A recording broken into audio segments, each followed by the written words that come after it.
Bonjour chers auditeurs, ici Eric Lantier au microphone et bienvenue au Tour d'Horizon. Aujourd'hui, il va être question des identitaires et des valeurs occidentales. Et oui, mesdames et messieurs, qui sont les identitaires? Eh bien, les identitaires sont ceux qui font la promotion de l'identité québécoise au détriment du multiculturalisme. Je tiens à vous le dire, je ne suis pas un multiculturaliste. Moi, je suis un patriotique communautarien. Et oui, ça veut dire que je crois que chaque communauté a le droit de se développer à l'intérieur de notre nation, la nation québécoise, mais que chaque communauté doit respecter le fait que l'État québécois met en valeur notre patrimoine. Les identitaires ne pensent pas comme ça. Eux, ils se disent non, les communautés doivent s'assimiler à la culture québécoise.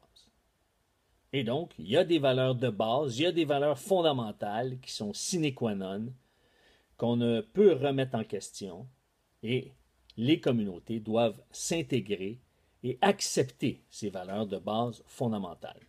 C'est normal que chaque nation se donne des valeurs de base, des valeurs fondamentales. Les identitaires, évidemment, prônent l'indépendance du Québec. Ils croient que c'est la façon de s'autodéterminer, de se donner une identité propre sans avoir à dépendre d'un gouvernement fédéral anglophone ou bilingue, en l'occurrence Ottawa, qui représente le Canada par sa capitale. Et donc, ils vont mettre en valeur la primauté de la langue française, ce qui est tout à fait normal. C'est notre langue de communication. On est, même si on est la nation francophone la plus peuplée des Amériques, il ne demeure pas moins qu'on est entouré d'anglophones et il y a une bonne représentation d'hispanophones en Amérique. Et donc, on devient une minorité linguistique, les francophones, et c'est important qu'on puisse protéger notre langue de communication. Et notre langue d'origine. Mais ce que la presque totalité des identitaires vont mettre en valeur, c'est la laïcité de l'État.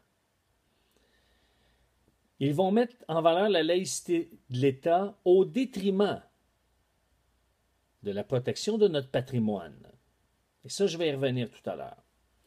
Ils vont valoriser l'égalité homme-femme et, dans plusieurs cas, pour ne pas dire dans la majorité des cas, vont défendre les droits du lobby LGBT, lesbiennes, gays, bisexuels, transsexuels. Maintenant, moi, ce que je mentionne, et je vais écrire un article prochainement là-dessus, c'est que on pourrait prendre leur discours aux identitaires et on pourrait les publier en France, en Grande-Bretagne et même aux États-Unis et ça ne changerait pas grand-chose.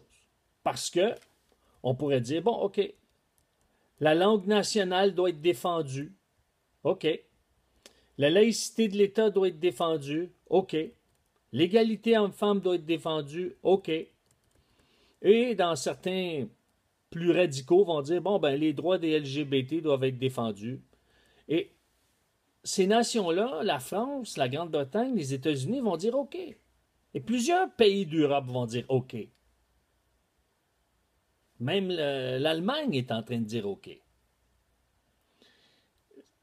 Ce que je suis en train de dire, c'est que leur discours identitaire n'est pas un discours identitaire québécois, c'est un discours nationaliste qu'on peut retrouver partout en Occident. Les identitaires ont mis de côté notre patrimoine. Les identitaires ne se battent pas, à l'exception de Mathieu Bock-Côté et de Gilles Proulx à l'occasion, pour défendre notre patrimoine. J'entends jamais un identitaire revendiquer que c'est scandaleux que l'hôtel de ville d'Outremont, par exemple, ou de Ville-Mont-Royal, pardon, euh, avait pas le droit d'avoir une crèche sur son perron. Pour moi, qu'une hôtel de ville veut mettre une crèche dans le temps de Noël sur son perron, c'est tout à fait normal. Ça fait partie du patrimoine.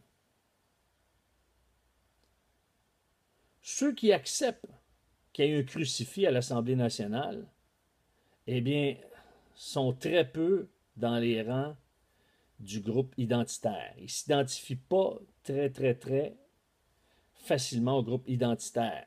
Certains d'entre eux, oui, mais vont le dire du bout des lèvres. Pourquoi?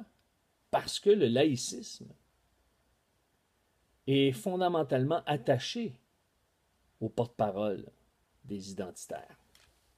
Ce qui arrive, mesdames et messieurs, c'est que moi, j'entends rarement des identitaires nous dire « Oh, un instant, même si l'État est laïque, on doit protéger nos célébrations de Noël, de Pâques, de l'Action de grâce. Même si l'État est laïque, on doit protéger les symboles comme la croix, comme le harfang des neiges. On doit protéger, justement, dans ces aspects culturels, les chants traditionnels de Noël. » J'entends pas les identitaires nous dire ça. Donc, sont-ils vraiment en train de défendre une culture québécoise? Et quand je lis leurs textes, eh bien, j'ai pas lu aucun des textes. Pourtant, j'en lis beaucoup de textes, là. Des identitaires qui vont, par exemple, dire que le Québec s'identifie au sirop d'érable, aux cabanes à sucre, à la poutine, au hockey.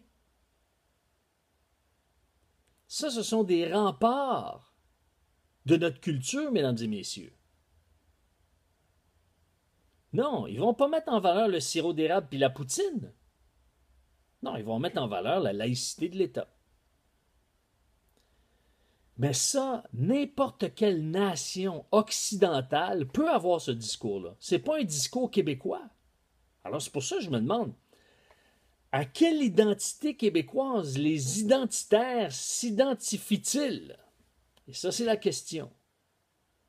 Et vous, mesdames et messieurs, croyez-vous que les identitaires devraient davantage mettre l'accent sur notre patrimoine?